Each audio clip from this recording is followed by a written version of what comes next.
Good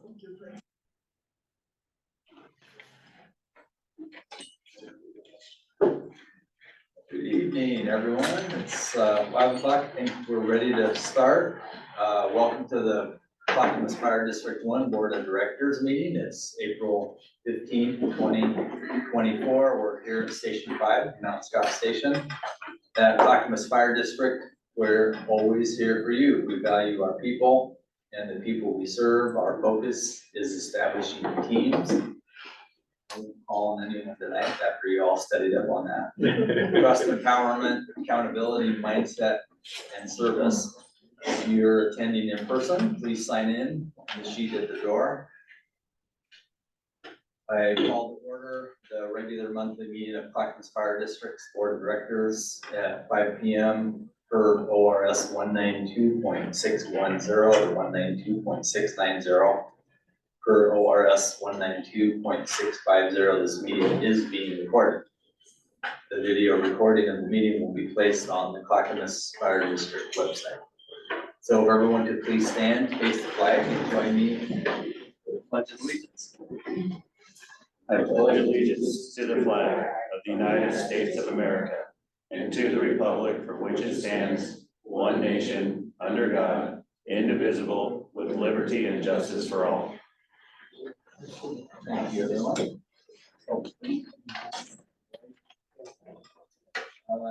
Chief Brown, do you have any changes to the agenda? No, the agenda's good to go. The first item up, approval of the minutes from the regular board meeting that was back on March 18th, 2024. Does any board member have comments or changes to share? Hearing none, the minutes for the regular board meeting from March 18th, 2024 stand approved as written. Public comment. I'll now call for statements from citizens regarding district business. Shelby, do we have anyone sign up? We do not. And do we have anyone in the room that would like to speak that didn't sign up? And do we have anyone online? If there is someone online, please use the raise hand function at the bottom of your screen. If you're calling in, you can select *9 to indicate a raised hand and *6 to unmute and mute. Each person would have up to 3 minutes to share your questions or your comments. No one? Okay. So first up, we have the project and facilities manager introduction. Yes, good evening. Thank you, Mr. President. So this evening, we'd like to introduce to you our new project and facilities manager, Denise Toloka. Denise comes to us from Oregon City, where she's been, I think, since 2007. And she's been here about 3 weeks, and she has been proving her worth before she got hired, and then every day since. I say that not just from a perception of getting work done, but really integrating herself into the team and building up our facility techs and making that a cohesive unit. So Denise, if you wouldn't mind just jumping up and sharing a few thoughts. Good evening. I first want to compliment you. You have a great staff here. So Mike and Jerome are phenomenal facility techs, and they have taken on so much work and are really good at what they do and prioritizing. So I have to give them credit for all the work they've done before I even come here. So to them, a massive amount of kudos, because they do a ton of work here and do it with a smile. So great staff on hand. It's been great to get to know all the chiefs. I am going to learn all the names at some point, station numbers as well. So it's been an absolute pleasure to have been selected and an honor to be able to work with this fire and hopefully in our future do some really great things. So looking forward to working with everyone and all the different stations, the chiefs, and also you folks. Anyone have any comments or questions for Denise? I heard that Nick and Brian, you are not allowed to drive through Oregon City. Because you stole her from. That is, yeah, they do have, the police They have, have they do bow have and their arrow? vehicles, yes. Then bow and arrow waiting for you if you show up. Yes, So you- yeah, they're not. She's they're not steal too from there. Darkened windows or. Welcome, Denise. I've actually already worked with Oregon City staff on a couple of topics for the stations that are in Oregon City. Everybody's more than willing to still work with me, so it's nice. But it's also nice to know exactly who to talk to when I go into Oregon City, because then it shortens just that little bit of kind of communication gaps. So go directly to who I know I need to go to, and we get work done a lot faster. Welcome. Thank you. Brian, you were saying something? Oh, you want to talk just a little bit more about your background and previous Sure. positions? So I was with Oregon City for almost 17 years. I was the Assistant Parks and Recreation Director there, which sounds like it wouldn't fit, but underneath my umbrella is facilities maintenance as well as project management. So my capital projects ran from small projects all the way to multi-million-dollar projects. I built 3 parks in about a year and a half. Do all the design work, read the scopes of work for our building structures because it pertains to our facility maintenance. I built our facility maintenance division in Oregon City. I was the facilities tech. I might not look like it tonight, but I can turn a wrench. So we went from half FTE to 2 full-time FTEs. We had about 320-ish thousand square feet of facilities that we managed. So not only was I managing a lot of the park area issues, but also our building facilities in Oregon City. So hopefully that helps you understand a little bit of my scope and depth. But if you have questions, feel free. Your swimming pool is a very famous in the North Clackamas area. Lot of, before everybody was in the gyms, they were always going to your gym, swimming pool for the competition swimming. It's a very, very highly used facility in Oregon City. It's also over 60 years old. So an aquatics facility over 60 years old is a lot of maintenance. We spent a lot of time there. Really glad to have you on board for this. It's a pleasure to be here and a pleasure to, and an honor to have been picked for this position. So I'm excited to work with the community as well. Thank you. All right, welcome Denise, thank you. Thanks, Denise. Hey, also, just a sidebar, I taught a class this last weekend and Scott Mellons was in that class this last weekend. That's Yeah, awesome. he's finally adjusted to retirement. But yeah, it's been quite a good time talking to him. Jim, if it's okay with you, just so we can get Denise to head home, if we excuse her. and Sure. Perfect. That's what I. Okay. Too late. All right. It's so tight. It's so tight. He thinks he's in I charge. know. Well deserved. Well deserved. Oh, man, good job. For once. Well played. We only have one business item tonight, item B1, request board appointment of budget committee members, CFO Whitaker. Sure, good evening. So this is a request to reappoint 2 budget committee members. Karen Anderson and Tim Powell have both served on the budget committee. They've been great committee members, have attended all the meetings and provided comments. So I don't have any reason not to recommend their reappointment for another 3-year term. I would concur, Tim's been on for a long time, he seems to be one that always asks good questions, real engaged. Aaron,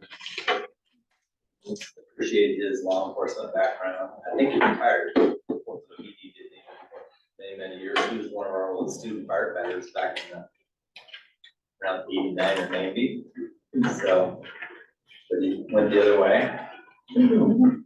But any questions or comments from anyone? Okay, do I hear a motion for board reappointment of Tim Powell and Aaron Anderson to the district's budget committee as presented by CFO Whitaker? So moved. Second, Then moved and seconded. Shelby, please call the roll.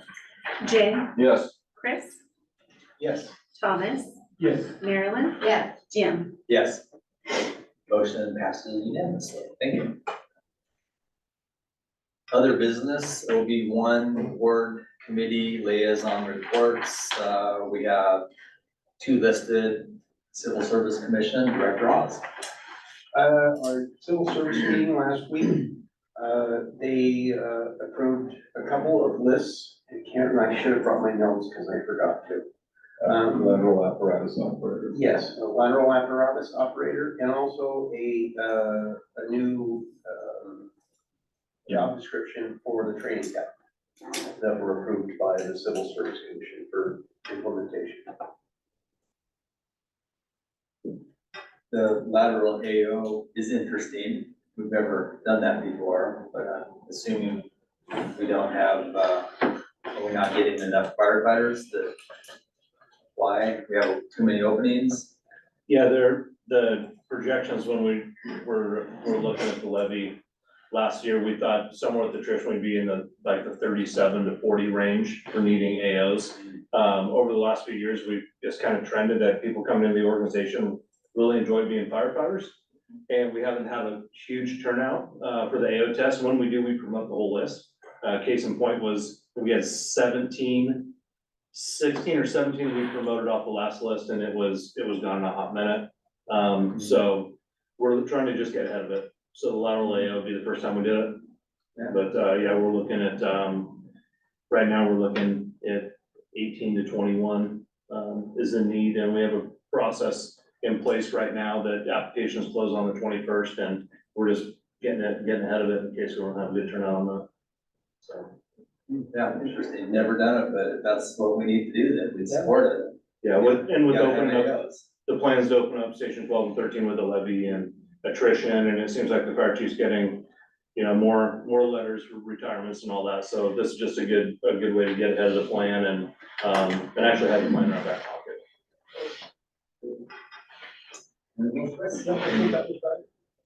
Question, comments? Foundation liaison, Director Frost. No report this month, but I will have one next one. Okay. And does any other board member have any committee or liaison reports to share that we missed? No interviews, meetings, yeah. No, we didn't have any. Okay. OB2 board informational updates. Does any board member have any informational update, comments to share on any topic, anything that you've done or seen? Come up. I would just, on my other hat that I wear, soon in the next few weeks, I have a Civil War widow who passed away in 1917. Yes, and has been in Seattle since. I finally got the funeral home to release her after 6 months, and I have her, and we're putting a service together. She'll be interred at Lone for hopefully sometime later this month, early next month. And I just got the information on the 1st of June. There will be approximately 30 veterans, Spanish-American War, Civil War, a couple of infants.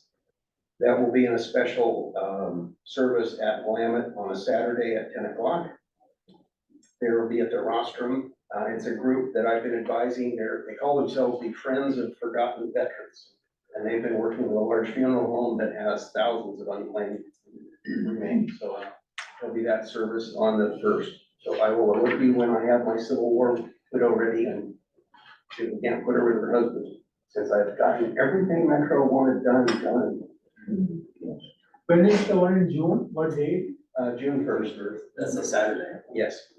Very unusual. I was rather surprised they generally don't allow weekend services, but this is pretty special. You said 10 o'clock, Chris? Yes.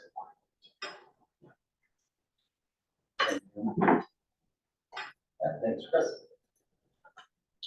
Alrighty, moving on, informational only, we've got the division department reports. First up is Office Fire Chief Brown. Great, thank you so much. Been a busy last month. I'm gonna save Steve and Dan and robbing most of their stuff. And just really highlight on a couple things we have going. There's a volunteer academy graduation tomorrow night, starting at 6:30 at the training center warehouse. And then we're hosting Wednesday morning, Good Morning Oregon City at 7 AM. Chief Stewart will be presenting there. We're excited about well, I'm gonna leave that one for Steve to talk about the sportsman breakfast. Does that work? Perfect. We are doing a joint open house with the slash burning that we're hosting for the fuels mitigation. And then we're gonna do an open house at the same time, trying to hit two birds with one stone as people bring in some of their yard debris to burn, that they can then go through and do an open house through Station 10. This is a joint effort between the Wildland Division, Chief Olson, and Community Service with Chief Whiteley. It's a great concept, and so that will be May 4th. The time, do you remember the time off the top of your head? I think it's 10 AM. I think it's at 10 AM as well, but I'll confirm that time and let the board know. I'm excited about that. Would like to point out at the bottom of your report, Chief Phil Schneider, and his some correspondence we got on March 21st, specifically highlighting Phil and the Clackamas Fire for some work that they did at Cascadia Village. I also would like to point out, just below that, as you'll see on March 27th, Phil recognizing Angela Davis, who's a Sandy Chamber member, for her involvement in a car accident, coming and helping, and we have engaged in a kindness 911. It's a way for us to give members of the public a little citation of appreciation, and so Phil took the lead on that for those members, and just appreciate him and all he's doing. But with that, that's all I'd like to bring up at this time, and be happy to answer any questions if you have. The one I had for you, or maybe it's Dan or all of you, mutual aid Yes, is looking good. yes. But I mean, none of it's terrible, but I see an upward trend at both Hoodland and Malala. Do we have kind of our eyes on that of possible solutions? Yeah, I can speak to that, Chris. That's right. So, the Hoodland, there with IGA with Sandy, there's some things that we're still catching, that are kind of from the old Sandy run cards, and one of them, was that Hoodland's trying to work with right now is their, the list of your calls, like the alpha level calls. There were some times when we were drug up, pretty far up the corridor on those calls, and so we've been in communication with them. They've been great, trying to unwind it. They completely understand where we're at with the contract. So we're in a good place with that. And then with the Malala calls, I know that our medic has been going there and transporting. It's not that often, and I don't have that right in front of me, but what the total numbers were. Yeah, with the business of the ambulance system and the wall time at the hospital, our ambulance is kind of getting pulled in a little bit. It's not that frequent. But then I've been in communication with Vince and his staff, which he's Stafford, at Malala, on responses and run cards. And one of the things I'm gonna commit to in the county that we're talking about as a fire defense board is with the number of fires that everybody's having and how fast they're growing. Like last year, Malala had, we're joking about it, that they tried to burn the city down twice last year. They have some pretty fast moving fires in the city and just outside, that we're gonna continue to support that initial attack, on both directions of the border, and then, and get our crews back as soon as we can, but to help with that lost stop component. So we have an eye on it. Our relationship with Malala is really, really good, and we're learning where we are right now with the run cards with Hoodland. Our relationships are good, and we're trying to find out what that balance is. And so, yeah, we're on, you bet. One small item I forgot, but I want to make sure, are you gonna talk about Crew 30 starting up? Yeah. Okay, then I'll be quiet. And I'll be at the volunteer swearing in ceremony tomorrow night. Perfect. It's at 6:30. It's at 6:30. You'll see me there at the beginning, and then I'm gonna have to head to Happy Valley, and Steve will be there for the Okay. continuance of that. Good. Will Chief Snyder be sworn in as a volunteer? Ooh, he's online right now. And I'm not sure if that's the case, but I will find out. Just out of curiosity, did anyone actually track the number of days he was actually out of uniform? I don't think he's been out of uniform since, to be honest. I think he's in uniform every day. He's kicking butt. Yeah.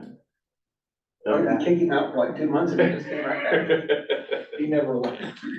So I guess the question, do we still call him Chief Snyder? Oh, yeah. Oh, yeah. Okay, just making sure. It's way better than your stuff. Better than the fellow.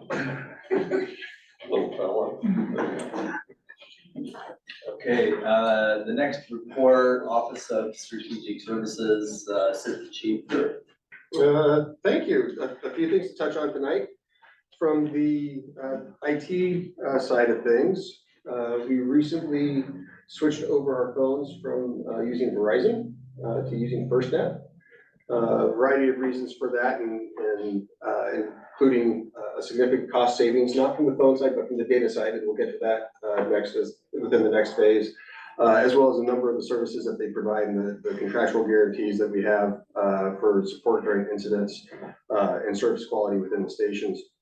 But over the span of one day, with some prep work ahead and some follow-up work after, we worked with operations and all of our staff, and we were able to move 90 lines, 90 phones from Verizon to FirstNet in one day.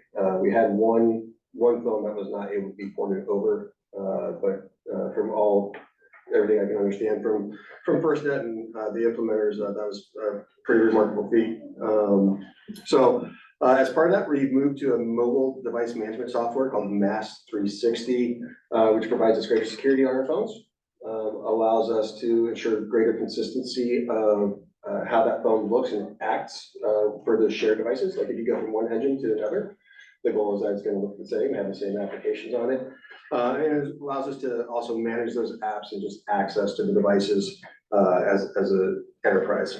So that's a promising thing. Also, I just saw the email. I don't even know if Chief Nealik has seen it yet. Ops has been working on a platform called Tablet Command. I'll let him kind of talk about that if he chooses. But from the IT side, we are working on this platform, which is really managed by Tablet Command, and it's an interface that provides the high level CAD operations as well as on-scene management tools. And we've been working with CCOM. Matt Weekend, I should say, not we as collectively, really been very PC Weekend, has been working with CCOM and Tablet Command and other people who have used this product to get us to a place where we can test it. And there's been some back and forth, and you can imagine that connecting to the CAD is a highly sensitive thing, which could be fraught with errors and concerns. And the regional CAD, which covers Columbia County, Washington County, Clackamas County, including Lake Oswego as a separate discussion, those three counties. Any glitch within that system could cause a lot of issues for a number of agencies and certainly the customers we serve. So working between Tablet Command and what's called Magix, which is the Metro Area Joint CAD system, they did some testing and they were able to successfully connect to a test environment between Tablet Command and the CAD without any interruptions and without breaching the law enforcement side or the CJIS side. So it's really promising. At this point, the Magix techs are looking to recommend to the approving body on Thursday that the test be green lighted. So we'll then work with ops to see how we roll that out, but kind of an exciting email to see. And really kudos to Weekend for keeping after that and moving forward. Let's see, next piece, and just catching up on concrete. So the concrete at the 130 center is nearly complete, and they're onto the piece where they're looking to do some approaches. So there's some permitting to Happy Valley that's waiting for some approvals for this change and update, but the work is moving along with that. And then lastly, I'd just like to touch on Denise a little bit more and lead in, as I should have earlier, with just a thanks to Chief Rick Huffman, who's been leading facilities in that team for the last 2 years, with two hats, both very significant hats between that and EMS, and he's done a terrific job of helping us maintain where we've been and making sure that when Denise came in, that we were ready to receive her and the team was set. But a little bit more about what Denise is facing. So she's coming in well experienced, nearly 30 years in public service, both between West Lynn and then Oregon City. So we have about 40 structures across all of our properties, and that doesn't include the water tank over at Station 13 or the Highland Butte Tower. But between the 40 structures and 273,000 square feet of facilities that we have to manage, and all the grounds that are outside of that, we've got a beast, and we've needed this position for a while. And I'm really glad that we had a successful recruitment. We had 27 applicants, most from the Northwest, certainly, but we had a few from outside of the area. Very strong contenders across it, very happy with where we landed. I think she mentioned some of the projects that she worked on, but she was responsible for the 60,000 square foot renovation for their public works facility on First Street, while she was doing the parks. And she just presented very well, and she continues to do so. We have some minor things in front of us, that just her experience, is already helping us save money. We have some sidewalk panels up in front of Station 15 that the city, Oregon City tried to, get us to pay for. And she's like, well, that is the building owner's responsibility. So she's working through that process and trying to work through, making sure that we're not paying for things that we don't need to be paid for. And her experience in relationships, I was just out at Station 6, with Sunrise Water, Happy Valley, and contractors out there today. And another gentleman walked up, the Happy Valley rep, and next thing you know, they're hugging and like, oh yeah, we used to work together in Oregon City. So her goals are to over communicate and ensure that we're moving forward together and being efficient and coordinated what we do. So she's already put some processes in place to do that. Yeah, it's just been a delight working with her and looking forward to it. Happy to answer any questions. Since the changeover of the IT, Yes, sir. have you had any feedback from the staff and the stations level? Performance, are they happy, unhappy, or did you take any feedback? Ask for it? Yeah, we asked for feedback. I've asked it in email, and certainly I ask when I'm on site with different stations, or talking with different crews. I will say, that overall, the vast majority of the feedback I've gotten has been very positive. Not to say that they're perfect by any means. There have been, a couple misses because everybody's human. But overall, the responsiveness, seems to have been increased, not just in the original ticket ordering, but in terms of follow-up. We have worked through, some frustrations from the line, but that is really a Clackamas, not a provider concern, because those are related to purchasing additional equipment or capital items. But we only provide fast tech really for management services, not, they're not responsible for the capital acquisition. So, like today, I heard about Station 6 being frustrated with some of their desktops being out of date, and they'd like to have laptops and those types of things. Those hiccups have been there. I shouldn't say hiccups, but those requests have been there. But those are on me and on Clackamas Fire to provide those. And I would say that's more of what we're hearing about. With the transition, certainly there were some bumps and bruises during those first couple of months, and we've had some persistent frustrations with the go-to phones, and just some of how that original programming was done. So we're prioritizing projects with them. We are currently paying a flat rate to Fast Tech for all the services. And we've been going through a couple of big ones that they have not increased or put any project billing on us for. And so I've had to make decisions about where to focus their time. And it's been on a couple of things. One, securing our system, making sure that we're backed up and moving forward, and we have resiliency, and then also working on reducing cost. And then with that, one of the examples is we are moving to a virtual private cloud with the Emergency Services District. We originally scoped that out and expected it to be a few-day process. But with the age of equipment and some of there's one piece of equipment that was not installed as part of that stack back whenever it was put in. That process went from being, and a lack of documentation internally from the Clackamas side, that process went from being an anticipated 2 to 3 days to weeks. And just, I think it was last Wednesday, they finally were able to start getting those, our servers and their virtual private cloud to start talking. So if we were to put that at a rate that our previous managed service provider charged us, it would have been significant, because that was $200 an hour times probably 120 hours into this project. But I'll let the chief talk about his piece of the customer service side. And then Dan, you can chime in with this from what you're hearing on the line. That was a reoccurring theme as I would go around the fire stations and go to talk to crews. IT was a continuous, sliver of thorn in the side, is the best way to describe it. And when I'm going into the stations now, I don't hear any negative, I only hear positive. So, it seems to be that, you know, I think what Brian's speaking to is some capital items that we have, but as far as the service level and responsiveness, the crews are very pleased from what I'm hearing. I don't have the name card, Stuart. The equipment update, the contract does not include equipment update. So are we the ones responsible, would they recommend, or how does it work? That's a good question. So we are responsible for funding equipment. Oh, I see, okay. And so we have worked with them, and they are our IT provider. So we work with them to identify what our system requirements are. And then they spec out equipment to fill those requirements.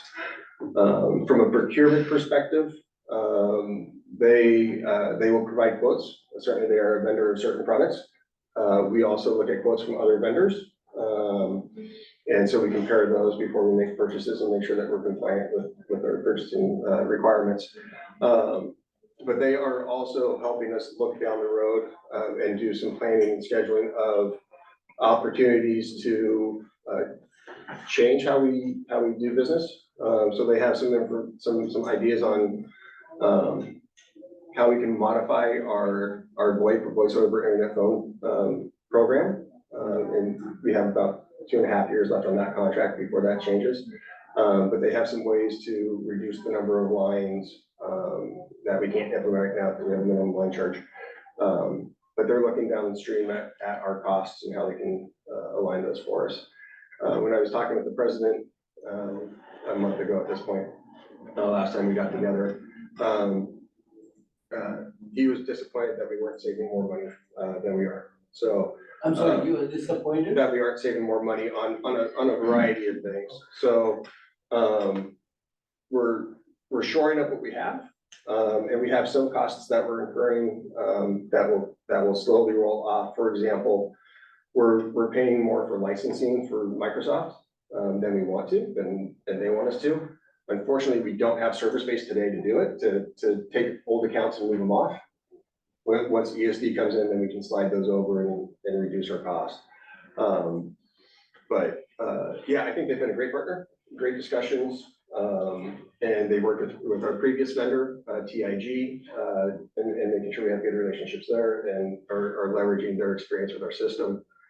So it's been a big lift on a lot of parts. And we've tried to make sure that the end user internally is happy. And their big focus ultimately is making sure that the folks that work with Dan and that work with all of us out there on the streets get to where they need to be when they need to get there. So, yeah. I have a small example when the local's on, and that might be a question for the local as well, Thomas, because you hear our view, right? The local will be able to kind of give you yeah, so, but there was something that we, in the last 2 weeks I put in a request to get from our IT, and we had a similar request about this time last year, and it was projected to be about 2 weeks to get that. I had the request in 15 minutes in my hand PDF copies. So from my end, on a responsiveness and a quality of was hands down an amazing experience for me. But again, that's just my isolated incident with FastTech.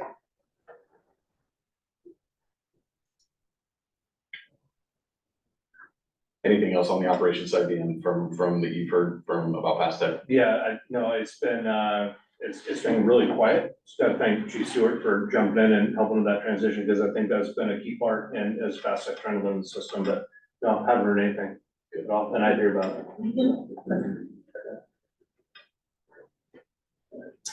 Okay, thanks, Brian. Yeah, thank you.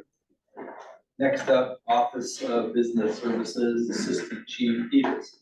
Thank you, Mr. President, members of the board. Some of the highlights for the divisions, health and wellness onboarded all the new recruits. Also got all of the volunteers through their occ. Human capital, HR Wilkie continues to be part of the bargaining. Let's see, he can put a ton of his time, but they also were able to finish the first round of interviews, and that was the apprentices. Those all have happened, and then they've scheduled all of the EMT and paramedic for the eligibility list. That's happening May 6, 7, 8, and 9, so those are all scheduled. And then community services are, as you know, the annual sportsman's breakfast is this Saturday from 7 to 1. Anybody's welcome to come or help. And the volunteers have really been instrumental in that in the previous years.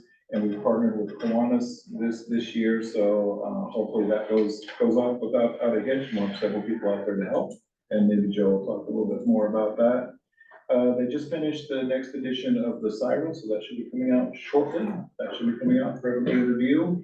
And then for Fire Marshal's office, he's been working with the Sheriff's Department, the county, Sheriff's PIO, County PIO, our PIO. The Equestrian Center in Boring has been a challenge for multiple years. And a few weeks ago, they had an event there that wasn't supposed to happen. They had nearly 5,000 people at it. And there was a call for service in there. Our police could not get in there, the traffic jam, all of that. So the fire marshal worked really diligently with it. He's been working for quite some time on this. But they're finally going to put dangerous building sign on all 6 of the units. They're going to serve that probably this week and put it on there. Doesn't mean a whole bunch other than we've done our part and said this is a dangerous building, we shouldn't be in here. And so the county's sort of taken over, but we'll also put a FAQ on our website for people that want to know, but it'll be the same as the county, same as the sheriff's office.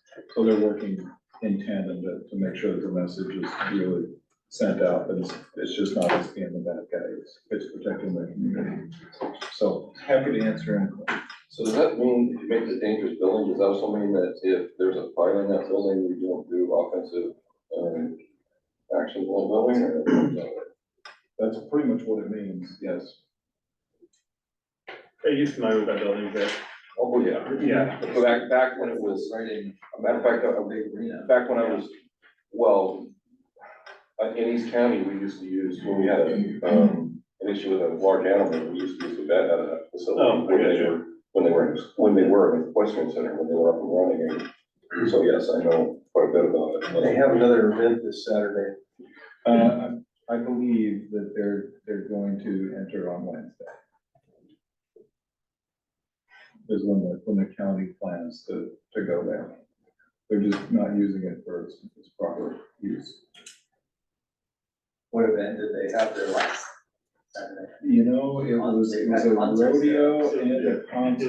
It was a really popular band that drew, about 5,000 people. I see advertised that they do concerts there. Yeah, they're not approved for that. And it's not a grow facility like it was at one time? No, It was a big one. yeah, Yeah, yeah. Oh, interesting. yeah, I believe that Sean was saying occupancy is rated for 300, and then once you get the level above that, you have to have intercom systems and Yeah. all these upgrades to the point of they went to 5,000, and it just was, it was utter chaos. Mhm. Yeah, Haley Road was, it looked like you were parking at the fair. Yeah, It was just, it was crazy. It wasn't even standing room, like, it was packed, it was, nightclub. It would have been, yeah, and any major thing that would happen, that would have been catastrophic. I think they ended up doing it accidentally. They they had their first indoor concert, and it was the last of their summer series, and it was supposed to rain, so they moved the concert inside. Cause they figured the tickets were gone and who's gonna show up, well, like 800 of us did. It was a great concert. But I think that's how it started, because that's what they figured out, is that if that many people would show up, because, so yeah, they've had, Eagle Eyes is a good Eagles cover band, by the way. Well, they just need to come over to Liberty Acres. Gonna stay. Well, in all fairness, the county, they listened, well, they kind of got caught with the, Miles fiberglass incident where we were trying to get them to move on it, and so now the FMO's in their office now on this building, so they got some good traction, a good plan moving forward. Yeah, just a minor correction. That property has not been owned by Miles Fiberglass for the last 3 years.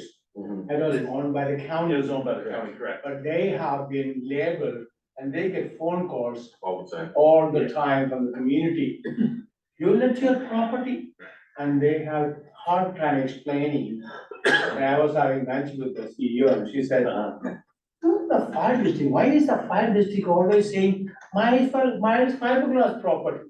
I said, I will make sure. Cause it says Miles fiberglass all over the building, Yeah. that's why, that's why, Everybody knows. Yeah, it the did, building. yeah. Yeah, it sounds, we have buildings just right down the road that have changed names 4 times, and we still call it by its first name. Yeah.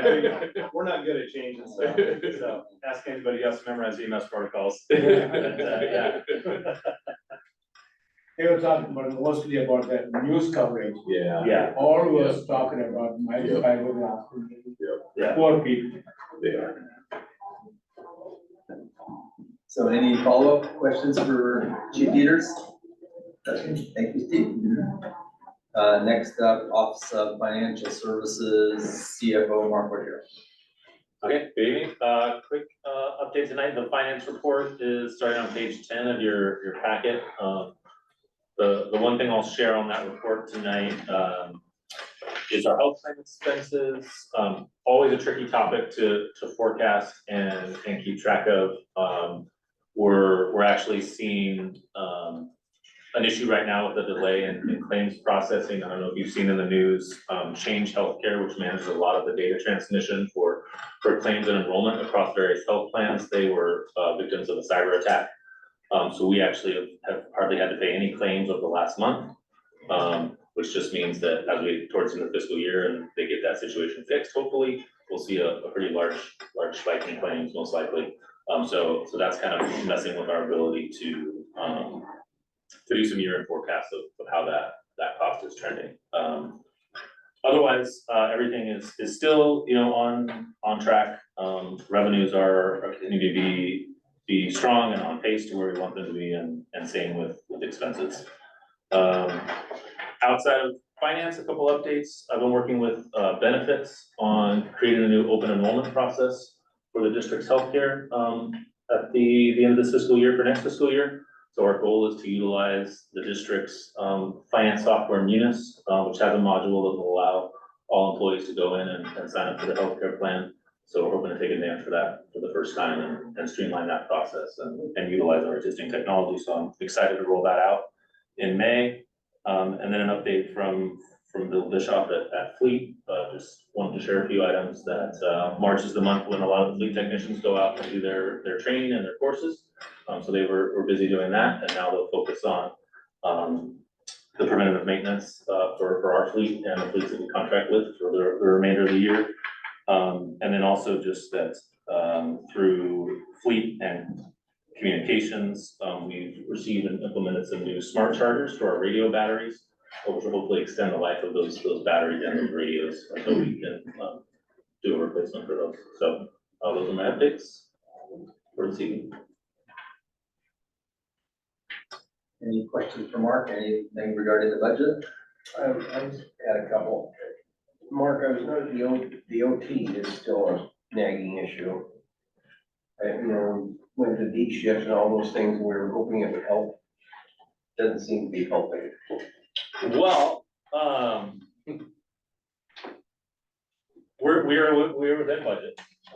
So there is that, you know, through March, which is 75% of the fiscal year, we spent less than 70% of the budget, so we're trending within budget. Now, part of that is, after years of not being able to contain overtime, we budgeted high to make sure that we wouldn't go over budget.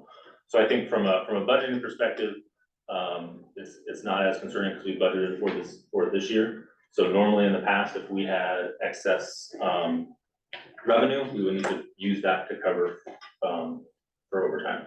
This year, we're still within budget, so the strong revenue that we're seeing, we'll be able to add and probably transfer to the capital replacement fund as a one-time buildup of that fund. That said, it is still higher than I think we'd like to see it. And part of that has to do with some of the things we've talked about with the apparatus operators.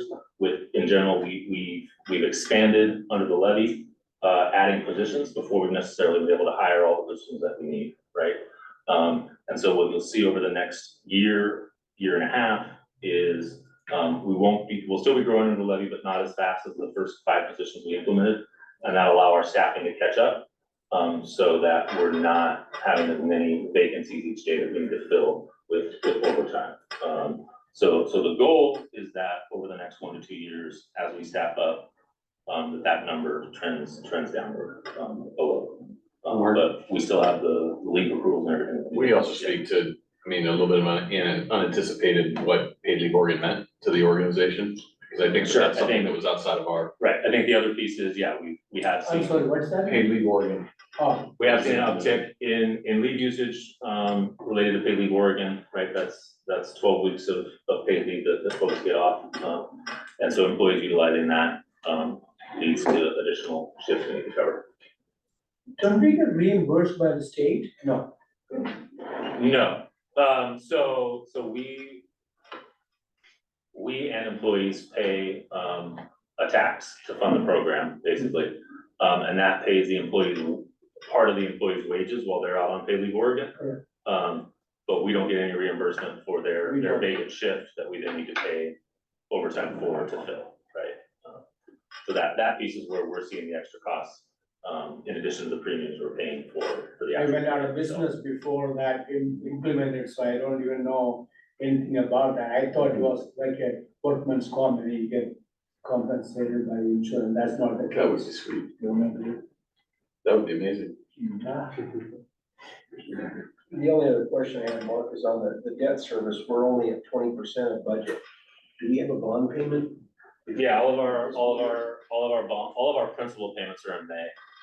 So we had a small interest payment in end of November, beginning of December, but the rest of it is all scheduled for May and early June. Okay. So that'll go to 100% by the end of the year. I kind of figured that was. Okay. All I had. Thank you, Mark. Thanks, Mark. Next up, professional firefighters of Clackamas County, Local 1159, Vice President Gordian. I assume you're on there. There you are, guys. Good evening, Mr. President, members of the board. Coming up, Station 7. So I just got a couple updates for you this evening. We had our, every 2 years, we have a convention for the Oregon State Firefighters Council that happened earlier this week, or last week. We had our annual union banquet, which had a great turnout. We do that at Edgefield every year. We also are celebrating Local 1159's 70th birthday this week, so that's kind of a big deal. And then also, just to fill you guys in, we are, from everything that I have heard, everybody on the line has been happy with Fast Tech. So just want to let you guys know. If you have any questions, I'm more than happy to answer them if you have any questions. Any questions? All right, thanks. Awesome, thanks guys. Thanks, Henry. Happy anniversary. Next up, Volunteer Association report. Volunteer Association President Joe Johansson. Hi, good, Joe. Okay.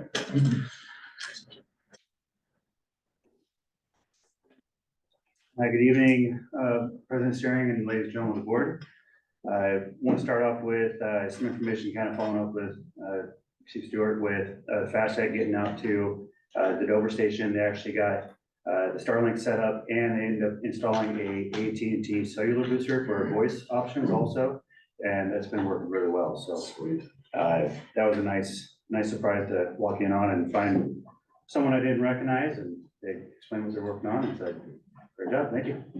So, some information from volunteer coordinator Crockrell for our staffing. Station 12 had 23 of 31 nights. Station 7-4 was 27 of 31 nights. The rehab, station 21 had 4 of 31, and rehab 2 was 9 of 31 nights. So we're getting some little better responses this month. And shift coverage, the volunteer water tender response, he says, we have 3 dispatches, 3 responses, and 2 actual arrivals on scene for March. And then for the volunteer rehab responses, we had 6 dispatches, 6 responses, and 4 actual arrivals on scene. For training, we went through water tender operations, hydrants and mobile water supply, supports of master streams, water system, and taking hydrants with, and then reviewing a lot of the locking caps that Sandy has in their water district. Rehab 302 familiarization with, well, 321 was in for maintenance. We had a Munis 101 and SCBA fit testing. We had an EMS multi-agency training at the AMR facilities down near the training center. And then we had an SCBA familiarization and confidence training out of Station 14. The explorers have gone through, they worked on some forcible entry in March, hose fundamentals and basic skills, deploying an 1 3/4 pre-connect hose, utilizing accordion forward techniques. And then they didn't have any spring break drills over spring break. Our roster currently has support volunteers at 11 water tender operators, 6 rehab support personnel, and 4 chaplains. We currently have 21 suppression volunteers. And then with Academy 2302, we have 10 suppression volunteers and 4 support volunteers. We have currently 7 explorers. So we got a nice little group going. Let's see, they just closed on the recruitment process for another round of volunteers coming in at 45 suppression volunteers, 2 water tender operators, and 10 support and rehab personnel. He says the overall numbers are slightly down, but we're digging into the possibility cause for the decline, but we're looking into it. So, but overall, it sounds like a pretty good start. Our upcoming events, we have the graduation, as Chief Brown said, tomorrow night. And then out of that, we had 9 suppression volunteers, 2 support, and 1 water tender operators.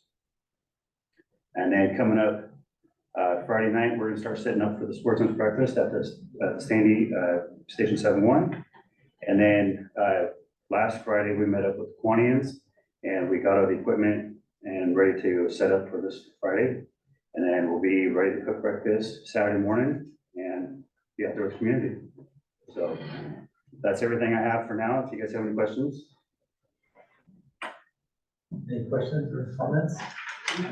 All right. Please pass on the appreciation. The duty shifts increase really looks good. And that's, Yes. you know, that at the Dover Station 7-4 and Station 12, Yes. very good. And the numbers you mentioned, even the rehab at the Centennial Station in Milwaukee, awesome. They're doing, it's 100%. You said 6 Oh, yeah. calls and 6 responses. So the rehab support volunteers are really they're a part of the community doing outstanding work too. Yes, they are. And we're looking to integrate in the next batch and get them some familiarity, and then even expanding the coverage a little bit more once they get the feet wet on some shifts. So, yeah. Yeah. All right. Thank you very much. All right, yeah, thank you. Good report. Next up, we had quite a bit of correspondence items, informational items in the packet. Any comments or questions on any of those? Jim, just a real quick go back. We bypassed emergency services. If Dan's got just a couple items. Where? Yeah. Oh, that's right. Yeah, thank you. I got nothing to report. Yes. Yeah, so Office of Emergency Services, Assistant Chief, Dan, do it. Yeah. All right, yeah, thank you. I'll just run through a couple things. Update on Crew 30 and the wildland program. So the crew assembled on April 1st. This week, they're assembled, they're at Station 14 all week long. They're doing helicopter training, which is gonna be pretty cool. I think they're gonna actually be flying, having a ship fly overhead by Friday. Chief Brent Olson, give him all the credit for the positive relationship with ODF. He got some correspondence back about 2 weeks ago now that they have assigned Crew 30 as pretty much the top spot on the roster with ODF. So that means that when the request comes in, that they're gonna be kicking the crew out as the first option, which is gonna get them that much needed experience and get them out again. So it's been from last year to where we are this year, the relationship has drastically improved. So it's great work and kudos to Chief Olson. Moving over to training, we have Academy 2401. It's going really well. They're gonna hit the line July 1st. There's 10 people in there. And training and ops has rolled out decentralized training, just to kind of hit on what that is. We're really trying to put a focus of not bringing everybody out of their planning zone into the training center. If there's training that we can do out in our area in the fire station, we want to do that. The focus is remaining quarters remain available. We're 303 square miles now. We're not the original District 1 where you just had to travel 5 minutes to and from. We are leaving massive gaps when we leave. So we're really trying to change the focus in operations so that we leave companies available in quarters. And so we've been trying to reestablish that mindset in the organization. So it's been good. So the decentralized training has rolled out and some really good feedback and success with it so far, even though it's only been out for about 6 to 8 weeks. On EMS, we're gonna have more EMS to report out next month once things solidify, but we have the AMR contract extension that's under review right now, and then the ARPA funding. We hope to have both those things finalized and be able to report out with Chief Huffman next week or next month. And then in March, early March, we had a fire on Highway 26. It was gotta think the numbers, the 46800 blocks, so quite a ways out there, a few miles out of town. On the north side of the highway, it was, some might remember, it was an old Mexican restaurant, converted a few times and ended up having residents live in there. Caught on fire, really stubborn fire, challenging fire. About the furthest anybody in the district could drive to get there, it was almost to the Hoodland border. And we had a close call in that incident. And luckily everybody's good, nobody was injured. But operations decided to do a full dive into our operation and how we perform on fires and compare it to what the most common shortcomings are on like firefighter fatality. So we weren't close to having that. We've had some pretty big incidents in the last few years, and it's time that we kind of look at ourselves and make sure that we're aligning with where we think our operation is and actually see if we're in the same lane. So that's gonna look at policies, practices, culture, academies, everything. So you might have heard of the NIOSH 5. NIOSH 5 is what is the 5 things identified that are common factors with when there's a fatality. There's improper risk assessment, lack of incident command, lack of accountability, inadequate communications, and lack of SOPs or failure to follow established SOPs. So we're comparing everything to the NIOSH 5 and doing it, I don't want to call it a dry run, but it's a run through the organization, looking at our policies, procedures, how we perform on the fire ground, and compared to that. So we're contracting a couple of gentlemen to come in there and process doing that right now. So then on the positive, on the 10th of April, Engine 315, Lieutenant Job A.O. Stemple, firefighter Alcantar, and firefighter Beetler were dispatched to an MR2 at Meldrum Bar. And so they're Engine 315, just right down the hill.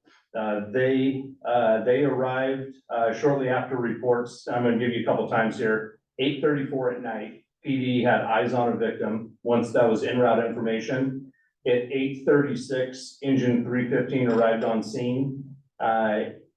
They, at 8:38, they had two firefighters in the water with hands on the victim as the victim was going under. And they immediately, swam the person to shore.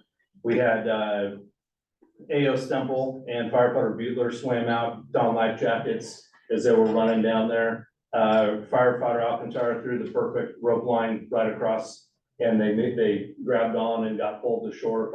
Lieutenant Joe organized the entire operation as they were running down the beach, trying to find the victim. So they saved a life that night. Car drove into the water, not intentionally thinking that it was going to be that deep, and flipped the car over and was able to get himself out, but was stuck in the middle. And crews did an outstanding job of saving a life that night. So, yeah, end of report for ops. A lot of cooking, it's always this. I would just throw an ad, I sent a note to Chief Brown and Chief Dieters last night. I was on my patio barbecuing last night, and one of the rigs went by full blast, because people can't figure out to get out of the way of a fire engine, apparently. I heard him blowing the horn for having to get a mile. And I checked my phone to see what it was, and it was 406. It was a residential fire on 477th, I think, in Coleman Road. And that's, you ever been out Sandy on Bluff Road, and you look out that Johns Root viewpoint, and there's that big valley, and you say, I wonder how the hell you get down there. Well, that's kind of always the issue. There's no way fast to get there. That call came in at 406. The first unit was on site at 418. 12 minutes to get to the middle of nowhere. And it was incredible. And I heard 3 rigs go by before they recalled. You know, they must have got things under control, but everybody was headed that way. We had Highway 212 lit up pretty good, but 12 minutes to get from Station 71 to 477 on Coleman Road. And you won't let me drive a fire. I'm pretty sure I'm not the problem. I think they had Guys, well done. yeah, they did a good job, appreciate that. Yeah, they had, I think it was a well-involved trailer that was set up alongside the house, and they got a quick knock on it. And you might have said this, and if I'm duplicating what you said, Dan, I apologize, but it's just, in 3 months since implementation of the emergency services levy, we have 2 legit saves because of the increased staffing that it's awesome to be able to see the results of what we're doing and how it's benefiting the crews in their job to be able to save lives. Nick, what about PIO would be able to do that?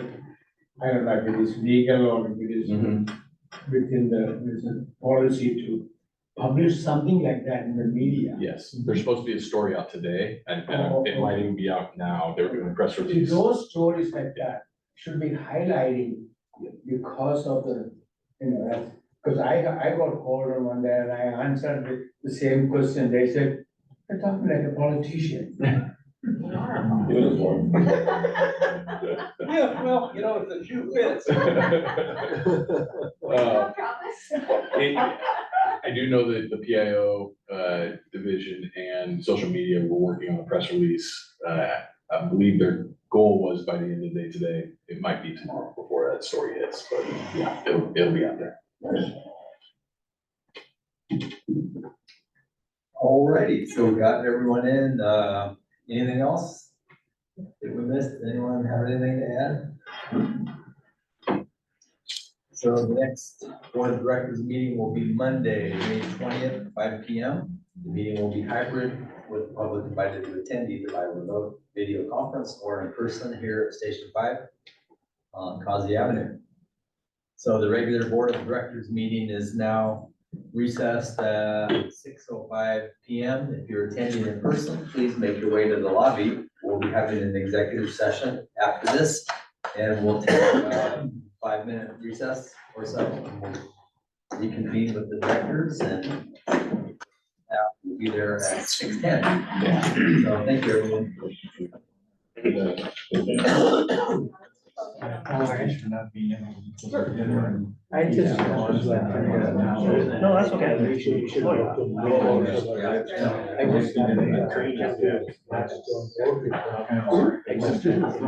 yeah. Yeah. It's trying to be, you should, well, it's just. He's been driving all the roads. Pretty much just line up together. Because it kind of all. Right, so you have one coming to our. I'm fairly computer literate and I don't have problems, but it was, the password was set up wrong.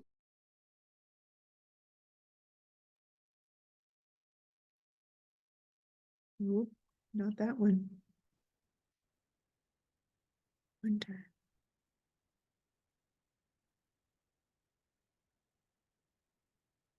Hang on.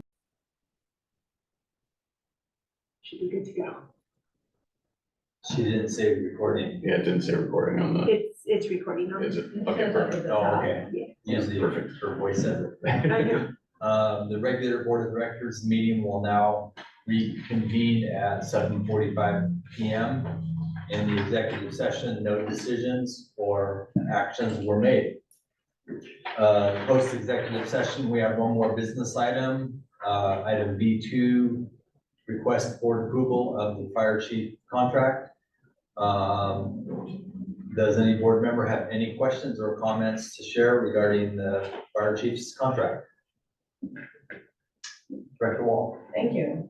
This is like deja vu for me, because in this very room in June of 2012, the then proposed fire chief, contract came up for approval, and at that time, I voted no for it because it contained quite a number of the same provisions that are in the proposal that we have here for Chief Brown. So I will be voting in opposition to it in order to be consistent with my past practices. I do, however, want to clearly state that I believe that Chief Brown has done a very, very good job, that I would offer him a contract to continue here, just not on these. Okay, thank you.